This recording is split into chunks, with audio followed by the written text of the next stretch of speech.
नमस्कार, मैं अमित मणि तिवारी स्वागत करता हूं आपके अपने YouTube चैनल सुरेंद्रा एजुकेशन अड्डा में। जैसा कि पिछली क्लास में आप लोगों को मैं हिस्ट्री में यूरोपीय कंपनियों का आगमन के बारे में, उसके इतिहास के बारे में बताया था, आज उसी टॉपिक को मैं पुनः कंटिन्यू करने वाला हूं। तो जो यूरोपीय कंपनियों का आगमन है, उस टॉपिक को हमारे इस चैनल में जो मैं वीडियो बना रहा हूँ उसके डिस्क्रिप्शन में आपको लिंक मिल जाएगा, तो आप वहाँ से उसको एक बार जरूर देख लीजिएगा। और मैं आपसे कहूँगा कि जो चीज़ें मैं आपको पढ़ा रहा हूँ इसके आप नोट्स जरूर बनाते रहें, ठीक है। जैसा कि मैं पिछली क्लास में आपको बताया था कि यूरोपीय कंपनियों का आगमन यानी यूरोप से कुछ कंपनियाँ आ रही हैं, ठीक है, उन्हीं के बारे में हम बात कर रहे हैं।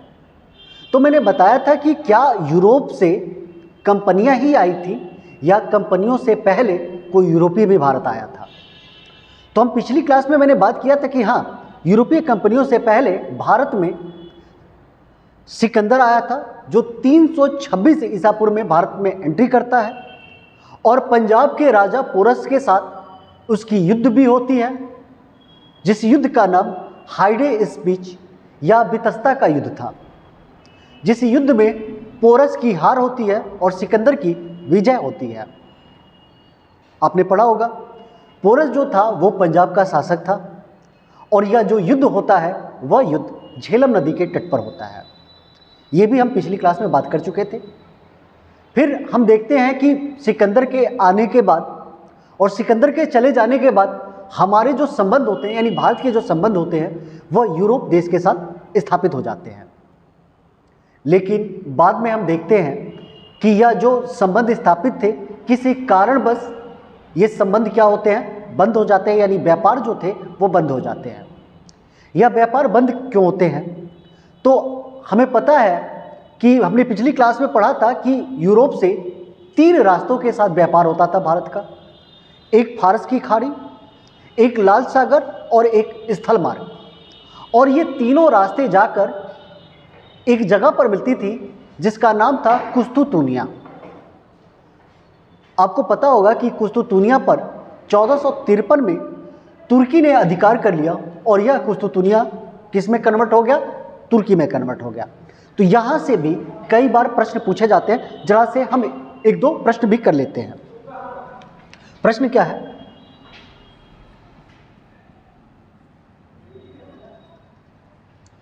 कुस्तुतुनिया पर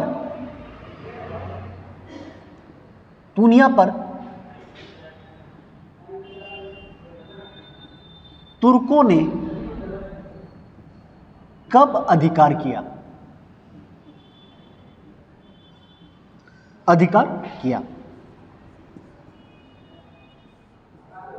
हमारा ऑप्शन है 1450, 1453, 1457 और 1458। ठीक है, तो जो हमारा प्रश्न है कि कुस्तुतुनिया पर तुर्कों ने कब अधिकार किया, तो हमारा आंसर क्या हो जाएगा? हमारा आंसर हो जाएगा 1453। 1453 में इस कुस्तुतुनिया पर तुर्कों ने अधिकार कर लिया और यह कुस्तुतुनिया जो बदल गया, यह किस नाम पे बदल गया? तुर्की नाम पर बदल गया। ठीक है, तुर्की या टर्की जैसे हम कहते हैं। कई बार एग्जाम में प्रश्न पूछ लिया जाता है कि तुर्की का प्राचीन नाम क्या था, तो हम बताते हैं कुस्तुतुनिया। क्या बताते हैं? कुस्तुतुनिया। ठीक है, अब रास्ता जब ब्लॉक हो गया तो नए रास्तों की खोज के लिए 2 देश आगे बढ़े। ठीक है, और वो देश कौन सा था? एक था पुर्तगाल और एक था स्पेन। अब आप देखेंगे कि कई बार प्रश्न ये पूछ लिया जाता है कि नवीन मार्गों की खोज में निम्नलिखित में से कौन कौन सा जो देश है वो आगे आए, तो हम बताते हैं पुर्तगाल और स्पेन।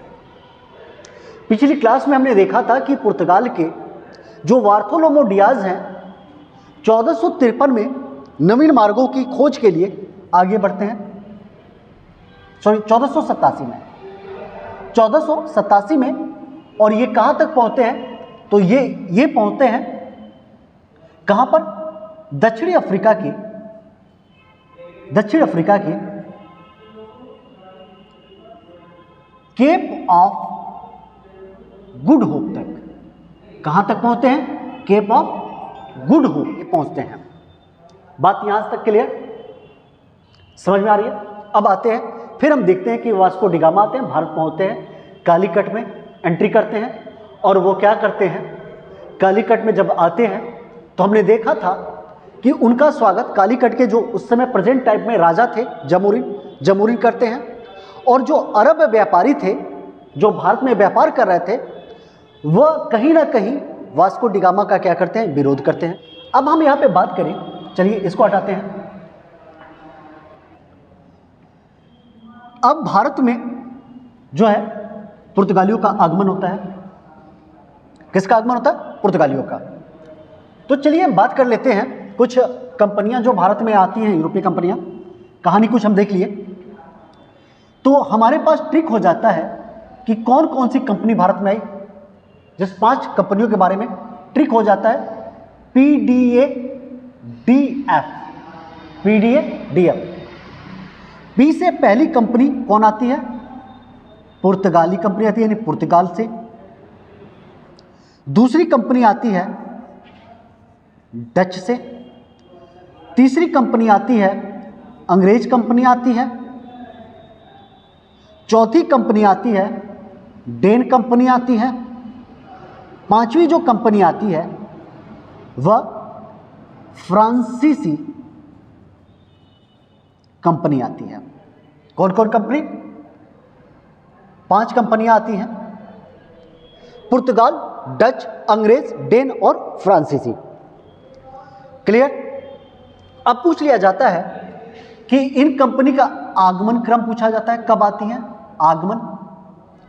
और इस कंपनी की स्थापना का भी क्रम पूछ लिया जाता है। स्थापना, देखिए जो भी पॉइंट मैं आपको बता रहा हूं, इस पॉइंट को आप बड़े अच्छे से नोट डाउन जरूर करिएगा और इसको आप रिवाइज कर लीजिएगा। मेरी वीडियो से आपको बहुत ज़्यादा लाभ होने वाले हैं। तो अब देखिए, सबसे पहले पुर्तगाली कंपनी आती है 1498 में, और ये कंपनी भी बनती है 1498 में पुर्तगाल में। ठीक है। डच कंपनी आती है 1602 में, और डच कंपनी का निर्माण होता है 1602 में। अंग्रेज कंपनी का आगमन होता है 1608 में, जबकि इस कंपनी की स्थापना होती है 1599 में। कई बार आंसर में जो होता है ऑप्शन आप जब देखते हैं तो आपको डच कंपनी के अंग्रेज कंपनी की स्थापना का जो मिलता है वो मिलता है 1600, लेकिन स्थापना जो होती है अंग्रेज कंपनी की वो 31 दिसंबर 1599 को होती है। ठीक है। और कई बार ऑप्शन क्या होता है, इसके समतुल्य आ जाता है 1600। डेन कंपनी की स्थापना जो होती है, आगमन होती है 1616 में, इसकी स्थापना भी 1616 में होती है। फ्रांसीसी कंपनी का आगमन 1664 में, और इसकी स्थापना भी 1664 में होता है।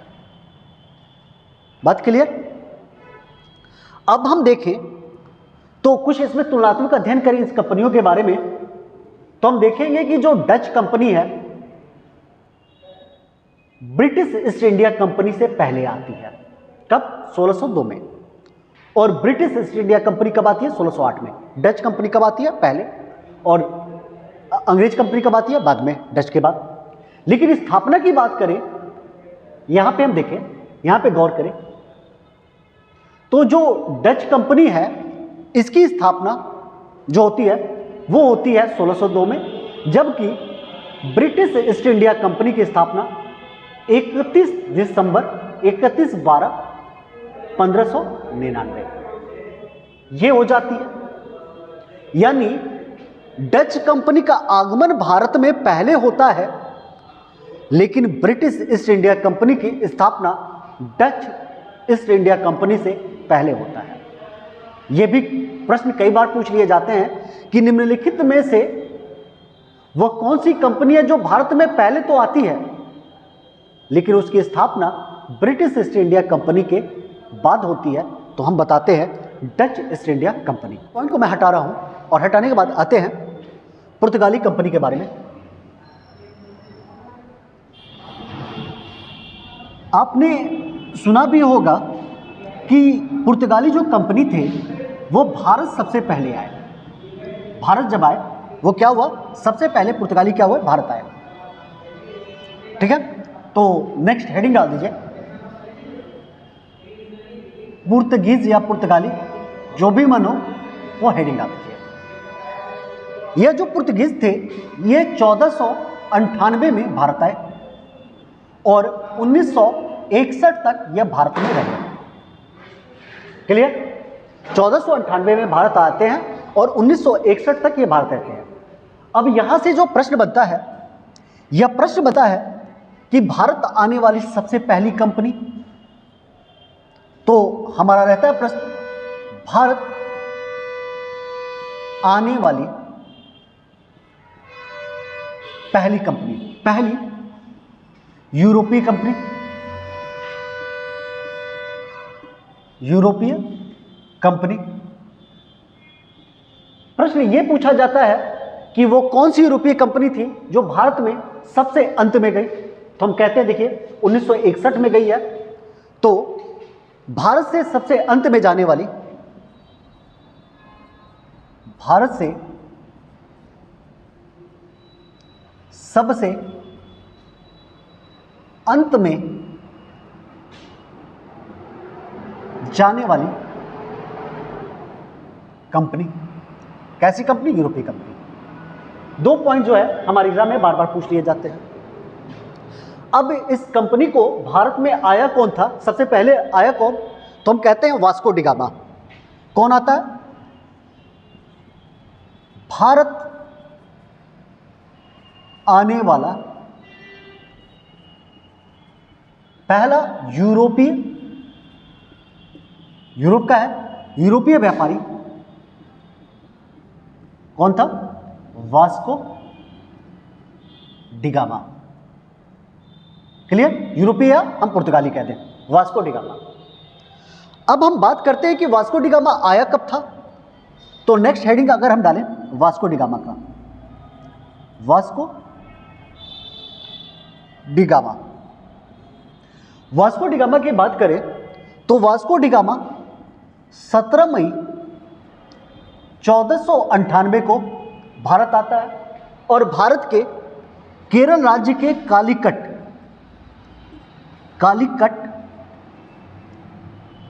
बंदरगाह पर, कहां पर आता है, कालीकट बंदरगाह पर, और कहां पे है, केरल में।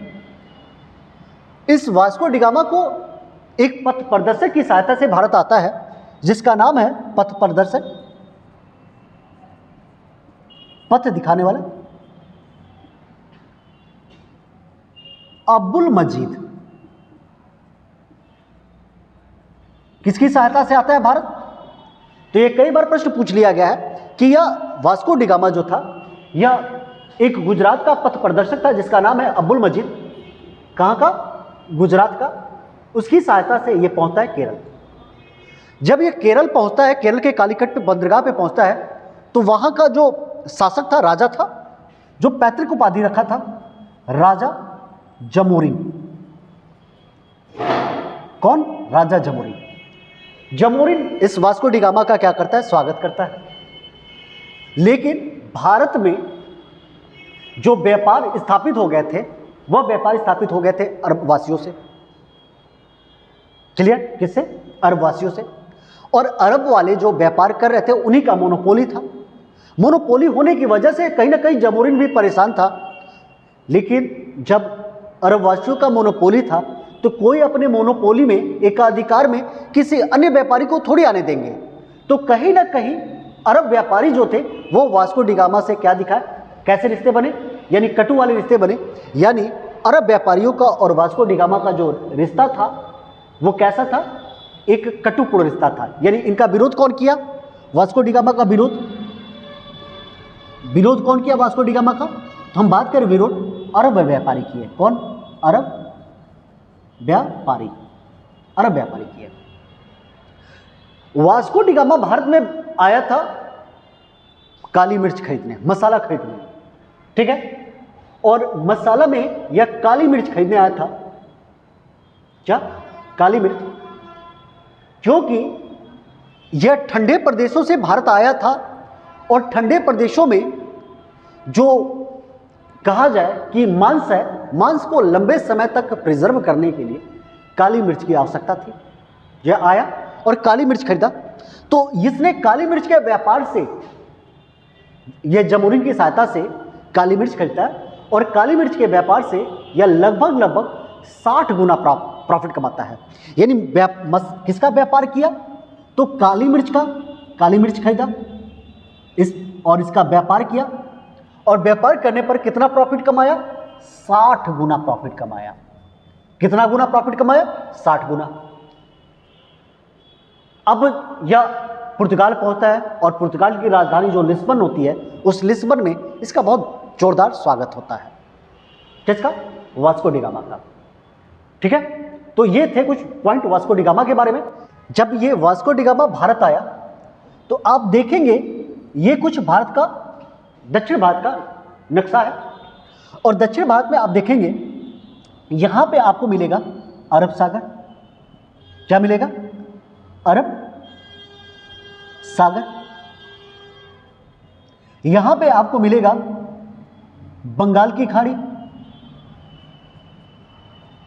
बंगाल की खाड़ी, और यहां पे आपको मिलेगा हिंद महासागर, हिंद महासागर। यह जो क्षेत्र था यही कालीकट था और यहां का जो राजा था वो राजा कौन था? जमूरिन, ठीक है। तो वास्को डी गामा जो आया था वह यूरोप से इसी जगह पे आया था। अगर हम बात करें कि वास्को डी गामा के आगमन के समय मध्य भारत में किसका शासन था, यह आपका पूरा का पूरा हिस्सा हो जाता है मध्य भारत का।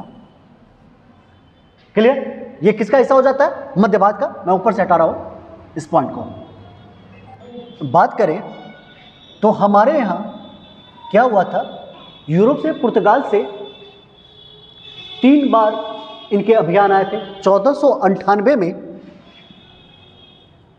वास्को डी गामा आया था, वास्को डी गामा। दूसरी बार 2 साल बाद 1500 में पेड्रो